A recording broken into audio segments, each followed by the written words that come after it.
nice of you to come along today and be a part of this interview with me about your Ditch the Bitch program. I think it's absolutely marvellous what you're doing and the mindset that you put into you know, overcoming that bitch within yourself. And I'd just really like you to share with everybody today a little bit about your Ditch the Bitch program.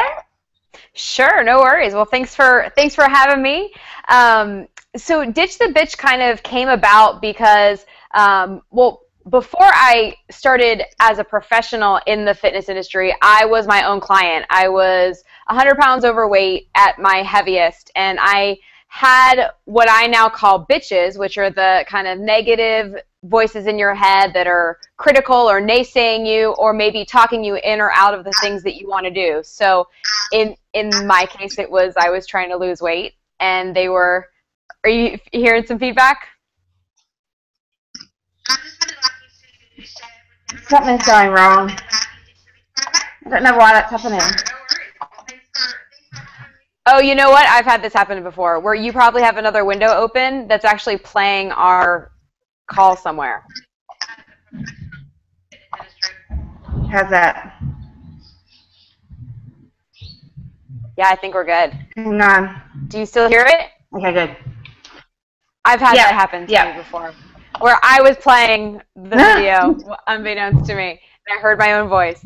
But I got into the fitness industry because I didn't love my body, and I grew up unhealthy, unfit, and so I became a fitness professional to kind of continue on with my healthy lifestyle and help women find the body that they were looking for the way that I had. But unbeknownst to me, when I lost the weight and as I was in the fitness industry, after I had lost all the weight, I didn't have the confidence that the magazine said I was going to have, and I didn't feel like this amazing woman and have all this, you know, the mindset of somebody that had just lost 100 pounds. I still felt overweight. I still felt a number of things, and it wasn't until I actually started kind of tackling that side of things that I was able to really find any happiness and confidence and belief in myself. And so, you know, the bitches are just kind of a fun story around negative self-talk and that perspective. It's really about a perspective shift. You know, the way I see things are when we have bitchery in our minds, we see the world through their eyes, through the critical, judgmental eyes, and it's a cascade in terms of everything that happens from then on. So when it comes to, you know, working with the women that you work with, you know, if there's bitches inside the brain, it's going to impact, you know, all the information and wonderful professional advice that they have. It's going to impact their ability to actually utilize it, because the bitches might talk them in or out of going to work out, or talk them into having just one more, or staying on the couch, or there's a number of lifestyle bitches. But in general, it really comes down to what you say to yourself about yourself, and that impacts what you do. Yeah, that's awesome. And that's what I was just talking to you about before, like everything that you believe in and teach within your business really resonates with me, because, you know, I've got a few girls at the moment, currently, that they've lost loads of centimeters. I don't really go by the scales. Like they've lost they've got so much fitter and smaller, but they can't see it within themselves, because, like you said, that they see that they're still that big fat woman, and, you know, that's how they feel, but they're not at all. And it's really, you know, I guess it's difficult to try and teach that mindset that, you know, you are beautiful and all that type of thing as well. So, you know, what would be your top 3 tips that you would give to the girls that I train, and obviously the everybody that's watching this video today, to, you know, start overcoming that bitch within your head? And, you know, I know you've got an awesome program for the Ditch the Bitch, but what would be your best, you know, your best 3 tips that you would give today? You know, I would say, you know, I can get into, specifically, I'll reference to some of the bitches that you talked about. And when I say bitches, I don't mean your clients. I mean your clients' bitches. You mentioned, ones that I'm familiar with, which are, there's a kind of a combination of the results bitches, which are the ones that no matter how many inches you lose or how many pounds you lose, it's never fast enough, or you can't tell the difference, or it doesn't feel like you're actually getting results. And then they work in cahoots with the mirror bitches, where no matter what you see in the mirror, they're always going to be pointing out what they don't love or what isn't beautiful, and everything I'm saying is obviously in air quotes, because the bitches in our mind, they create definitions. They have their own definition of beautiful, and they have their own definition of confident and feeling worthy and enough. But in terms of general bitchery, though, if I were to give 3 top tips, the first one would definitely have to be creating an awareness, because you can't change anything without being aware of it. So if I could give you the most amazing advice on how to ditch the bitch, but if you weren't aware that you had bitches in your mind to begin with, it wouldn't make a difference, because you wouldn't be able to see when they show up. So the first tip would definitely just be awareness, and becoming aware of when you're, I'll have to give you a link to the Ditch the Bitch music video, but I referenced the opposite of the bitch is the BFF. And the reason I say that is because it's like, what would your BFF, your best friend, say to you if she heard the bitches running their mouths in your ear, right? And so it's that awareness I speak of is, just being aware of your internal dialogue. Am I talking to myself like my own biggest critic and my own biggest bitch, or am I talking to myself like my own BFF? So that would be my number 1 tip. The next tip would simply be to really decipher what is actually being said, the specifics. So if I have a bitch if I'm constantly noticing the bitchery showing up, it's really important to pay attention to what is she saying? What is she, is she telling me, a lot of women, especially when it comes to losing weight, we have bitches that tell us all the time that we're not motivated, or that we're self-sabotaging, or that we have no willpower, right? But in actuality, that's not the case. We just have there's a bunch of different lifestyle bitches, but in order to know, there's a reason that something doesn't motivate us, or there's a reason that something doesn't feel like it's worth it to expend any of the willpower that we have. Like, there's something upstream to the downstream things that are happening in our lives, right? And so in order to figure out what that is, it's really important to know specifically, what are the bitches saying to me? Because, you might have, not all bitches are equal, right? And not everyone has the same bitches. So if someone has, let's just say 2 women decide to skip the workout at the same time, right? One woman might, do you want some water? No, go ahead. One woman might decide. Sorry. No, that's okay. This is how live Google Hangouts works. I love it. We got this is real television. But I'll have to tell you the story of how I gave away my cell phone number on television in front of thousands of people one time. That's real television for you. But let's say you have 2 women that decide not to come to your workout for the day, right? Both of those women might actively say, screw it, I'm not going, right? But they might have different bitches telling them. They might have the never, one of your women might have the never gonna bitches, which the never gonna bitches are saying, you're never gonna get there anyways, it's never gonna happen, so you might as well skip it, right? One might have the mirror bitches, where she looks at herself in her workout outfit and she's like, oh my gosh, I don't want to be seen in public. Who knows? One woman might have one of the manifestations of the food bitches, or the hungry bitches, telling you, stay home and eat instead. Or maybe the deal maker bitches that are like, hey, if you just watch 1 episode, then you can do crunches during the commercial. Or, there's so many different manifestations. So that second tip would just be figuring out what specifically they're saying to you and what they're not saying to you, and then I think the last thing I would say is kind of a 2-sided statement.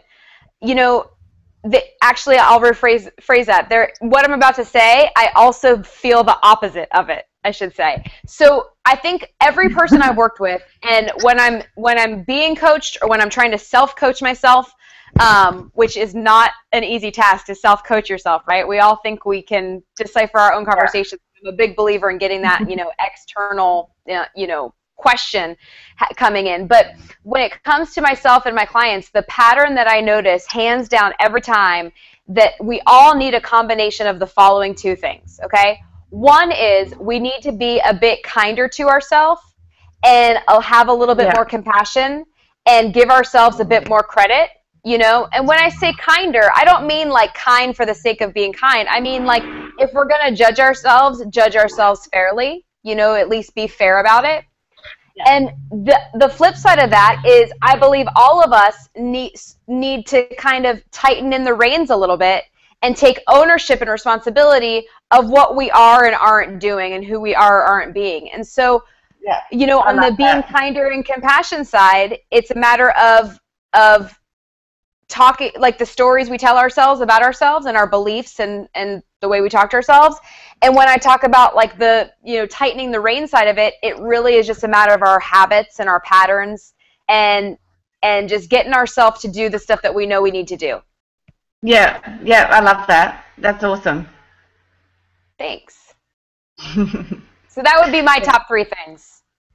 Yeah, that's really fantastic. That's really good. And another thing that you've spoken to in a group that we're in together, but with your clients, you really like on the health side of things with your food and everything. You like to teach like a lifestyle, like it's about when you're not training with me, this is what it's about.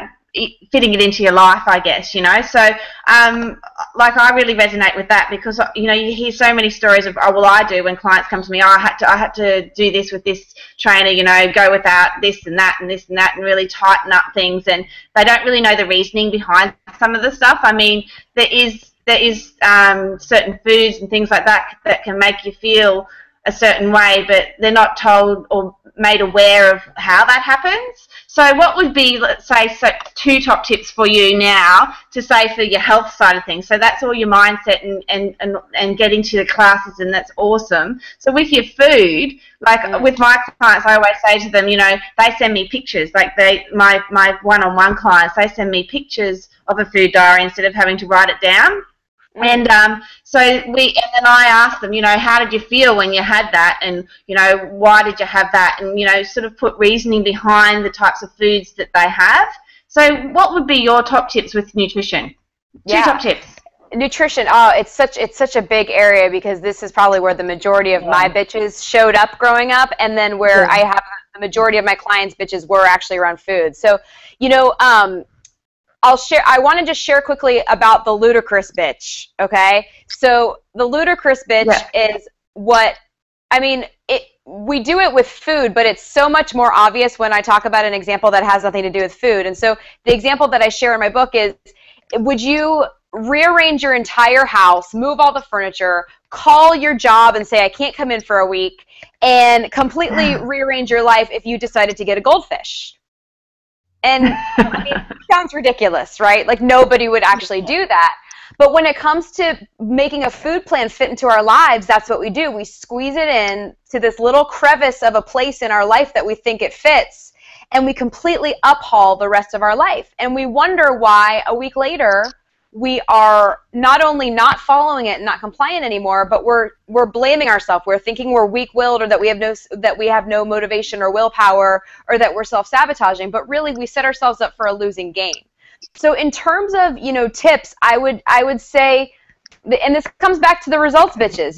Like there's a definite relationship between between time and intensity. So it's very easy to understand that the shorter amount of time I want to see results in, my intensity and compliance and probably my enjoyment of life is gonna be inversely related to that, right? Versus if I wanted to kind of chill and be able to go have a glass of wine with my friends or eat some birthday cake, it's probably easy for me to digest that the time is going to take a little bit longer. So I think understanding the relationship between time and intensity and results, it keeps you more realistic with your goals, because then you can actually, once again, take ownership of what you are or aren't doing. Because if you do decide to let your results be compromised in order to go enjoy your experience of life, then at least you can go enjoy your experience of life. You can enjoy the wine with your friends, or you can enjoy the pizza you had with your family without feeling guilty, you're actively choosing it versus just kind of like haphazardly reacting. So that would be one thing. And then it would come down to coming back to those ludicrous bitches. Like I believe that the perfect food plan is the perfect food plan for you. And so I recommend becoming your own little mad scientist. I mean, I did so many different food experiments. Anything that a client ever asked me about, I've done a paleo experiment. I did a vegan experiment. I did a juicing raw fruits and veggies experiment. Everything I've ever done, anything anybody ever asked me about, I just went like a little mad scientist and I explored it. And if you look at the way I eat now, it's actually, I've taken little bits and pieces of different things I've tried, because it's exactly what you just said. I asked myself, how do I feel? You know, I know that when I'm eating a certain way, I feel a lot better, and I wasn't able to tell that until I actually stopped eating that way and then started eating that way again to be able to tell the difference. So I became a mad scientist. I'm like, what gives me more energy? What makes me feel lighter and fitter and leaner and all these things, right? And what enables me to actually, I mean, the truth is when I'm not eating crap, I don't have to worry about counting calories and weighing and measuring. I just eat, and if I eat according to the way I feel, that, you know, and so it's a different conversation. And it's funny because when you find that perfect food plan for yourself, you don't have to worry about getting back on it and getting back on the wagon, because the perfect food plan for you, you don't feel like you're suffering. The perfect food plan for you has built in the fact that, you know what, you like to eat pizza on Saturday nights with your girlfriends. Your perfect food plan has that built in. Your perfect food plan accounts for the fact that when you, every few weeks you like to go gluten-free, I don't know, whatever it is, there's no rules, you know? So I definitely encourage becoming your own mad scientist. You define and create your own perfect food plan, because I think you'll find that you'll never have to, it'll be the last one you ever have to create. Yeah, I love that, and that's one of the biggest things is, you know, you make your own choices, so you're choosing to live the life you want to live, and so many people, I think, are looking externally to get that choice and, you know, get that guidance, I guess, where, you know, people like you and I guess we can guide our clients and we can guide people that ask us questions about that, but, you know, I find that really exciting. Like, it's exactly what I think what you said is that, you know, at the end of the day, it is their choice, and it is, you know, that's what's going to make the, I guess, the results happen and make the goals be reached. Absolutely. And it really is, like, the key word that you just said is choice. You know, we have, here's the thing, we have the ability to always choose, you know? It's just a matter of, are we consciously choosing or are we not, you know? And especially when it comes to food, because food is it's a big subject for me, and the food bitches, there's so many different types of food bitches I'm so passionate about, because I definitely have, I mean, food was what I used to numb depression. Food has always been my go-to. I always had a very, very unhealthy relationship with food, on both levels. Even when I was like healthy, I was still obsessively counting and measuring, and it was still not a very serving relationship. So when it comes to any type of food stuff, I think it comes down to, like, the question is, like, why am I eating? And I find it, for most people, it falls into one of two categories. One is because, like, I'm actually hungry, right? Or because I maybe fancy something, you know? And a lot of times it's because, I mean, it's really like, am I mindlessly eating or am I mindfully eating, you know? And then I love that. I'll have to share it with you. I did a whole video about it, and it's kind of like I made a graphic where it's like a decision tree. You know, have you seen those graphics that are like, should I go to the gym today? Yes, no. And then, you know, I made like one like that for eating and mindlessly eating, because the truth is, like, sometimes when I find myself mindlessly eating, it's either because I gave myself permission, or I gave myself permission to just, like, you know, not necessarily monitor everything, or it's because I flat out said screw it. you know, and neither one of those serves me. It doesn't feel good during or after, you know. So like the whole figuring out why you're eating, like, is it because I'm hungry? Is it because I'm craving something? Or is it because I literally said, screw it, I give up? It's really important to know that, you know? Yeah. Yeah, and I find it really exciting seeing like some of my girls reach that. Like I've had one of my clients openly admitted to me, like she was really stressed because of all the rules, and she thought there was all these rules. I can't eat this, I can't eat that. And then when I said what we're talking about, you know, you make the choice and how you feel. If you feel like eating that, eat that, and all that type of thing. And she's really just come leaps and bounds, and it's not controlling her life now. Like you know, you said you try and fit this tiny little plan into your life, and it just can overtake you, and it can become an obsession, really. And it's just exciting. I'm finding it really exciting that, you know, you feel exactly the same way as me about all of this. So yeah, this is absolutely really cool. I love it. I love it. We're definitely like-minded in that for sure. And everything I've been reading on your site and everything, it's definitely, because there is that kind of mentality. A lot of people think that to lose weight or to get the body that they love, they need to absolutely, positively suffer, starve, and, you know, completely overhaul their lives. And the truth is that it can be this thing. I mean, food, it was one of those decisions where I was just like, do I really want food running my life? Like, it was really as simple as that, you know? And then I was like, what can I do to get it as on autopilot as possible? And, well, how do you not think about food? Well, when you're not feeling starving, hungry, like you're missing out on all of the delicacies that you want to have every once in a while. So I chose to experiment in ways that I could actually enjoy my life. Yeah, that's awesome. That's really great. That's fantastic. So what would you be, like, your most important leaving comment you'd like to leave for everybody that's watching this interview today? What would you like to leave them thinking about, Leanne?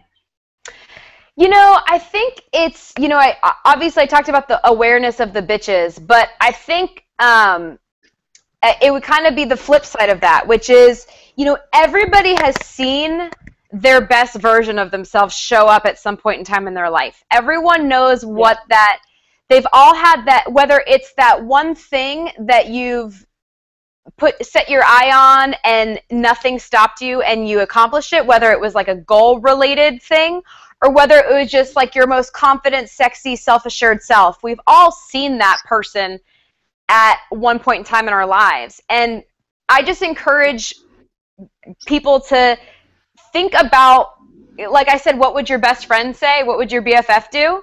You know, like start thinking about your life in terms of that too. Because if all you're doing is looking for bitches in your life, it can get a little bit clouded by bitches. Yeah. So start asking yourself, you know, how can I treat myself like my own best friend would treat me? Where can I be, if you're not sold on being kinder to yourself, at least be fair. Where can I be fair? And start looking for ways to become your own BFF, because until you do, or until you just become aware that you can, whatever bitches are lingering around, and even the most confident, self-assured person that you've ever known has bitches. And this isn't me coming from some high platform saying, oh, back when I had bitches. No, I still have bitches every single day. And just when I thought one bitch was gone, another bitch comes. It's part of you know, growing and developing. But look for where opportunities to go be your own BFF and be the naysayer to the bitches. Be the critic of the bitches, you know? Yeah. Yeah, that's cool. Yeah, I love that. Thank you so much. Thank you so much for sharing everything. And I'll make sure I've got the link to that video of all your bitches, so I'll make sure I put that up when we broadcast this video, this interview as well. So thank you so much, Leanne. And, absolutely, my pleasure. We'll be able to do another interview soon when you've created something even more fabulous. Absolutely. I'm always happy to contribute, so let me know how I can help you in any way. Thank you, Leanne. Thanks.